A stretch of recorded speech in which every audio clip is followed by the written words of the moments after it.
Hi friends, நம்ம இன்னைக்கு யாரை பற்றி பார்க்க போகிறோம் அப்படின்னா ஊவே சுவாமிநாத ஐயர் பற்றி தான் பார்க்க போகிறோம். ஊவேசா அப்படின்னு அழைக்கப்படுற ஊவே சுவாமிநாத ஐயர். இவரோட இயற்பெயர் பார்த்தோம் அப்படின்னா வேங்கட ரத்தினம்.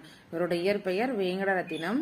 இவங்களோட பெற்றோர் வந்துட்டு வேங்கட சுப்பையா சரஸ்வதி அம்மையார். வேங்கட சுப்பையா சரஸ்வதி அம்மையார். இவங்களோட ஊர் வந்து திருவாரூர் மாவட்டத்தில் இருக்க உத்தமதானபுரம் தான் இவரோட ஊரு. இவரோட ஆசிரியர் வந்து மகாவித்வான் மீனாட்சி சுந்தரனார். இவரோட ஆசிரியர் வந்து மகாவித்வான் மீனாட்சி சுந்தரனார். இவருக்கு இசை ஆசிரியர் யாருன்னு பார்த்தோம்னா சோமசுந்தர பாரதி.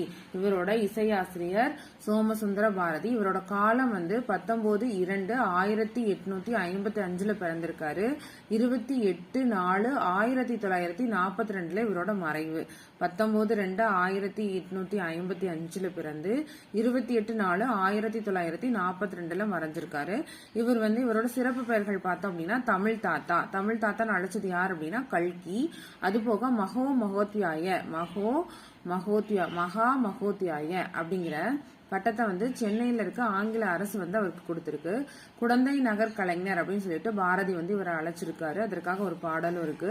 பதிப்புத்துறையோட வேந்தர். இவர் வந்து பதிப்புத்துறையின் வேந்தர். திராவிட வித்ய பூஷணம் அப்படின்னு சொல்லிட்டு பாரத தர்ம மகா மண்டலத்தார் வந்து இவருக்கு கொடுத்திருக்காங்க. தட்சிணாத்திய கலாநிதி அப்படின்னு சங்கராச்சாரியர் வந்து இவரை பாராட்டியிருக்காரு. டாக்டர் பட்டம் வந்து சென்னை பல்கலைக்கழகம் வந்து இவருக்கு கொடுத்திருக்கு. இவரோட படைப்புகள் அப்படின்னு பார்த்தோம் அப்படின்னா மீனாட்சி சுந்தரம் பிள்ளை சரித்திரம், புதியது பழையது, கண்டதும் கேட்டதும், நினைவு மஞ்சரி, என் சரிதம்ங்கிறது அவரோட சுயசரிதை வாழ்க்கை வரலாறு, மணிமேகலை கதை சுருக்கம், உதயன கதை சுருக்கம், சிலப்பதிகார கதை சுருக்கம், திருக்குறளும் திருவள்ளுவமும், மத்தியார்ச்சன மான்மியம், புத்தர் சரித்திரம், தியாகராச செட்டியார் சரித்திரம், நல்லுரை கோவை, சங்கத்தமிழும் பிற்கால தமிழும், இதெல்லாம் இவர் எழுதின படைப்புகள். இதுல இவரோட கவிதை நூல்கள் பார்த்தோம் அப்படின்னா 2 கவிதை நூல்கள். அது என்ன அப்படின்னா கயற்கண்ணி மாலை தமிழ்பா மஞ்சரி. கயற்கண்ணி மாலை தமிழ்பா மஞ்சரி. இவரின் ஆசிரியர் வந்து மகாவித்வான் மீனாட்சி சுந்தரனார். வந்து இவருக்கு இட்ட பெயர் தான் இந்த சுவாமிநாதன்.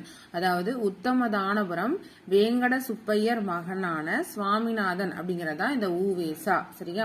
அடுத்தது குடந்தை, சென்னை அப்படிங்கிற இடங்கள்லாம் வந்துட்டு இவர் வந்து கவர்மெண்ட் கல்லூரிகள்ல வந்து பேராசிரியரா பணிபுரிஞ்சிருக்காரு.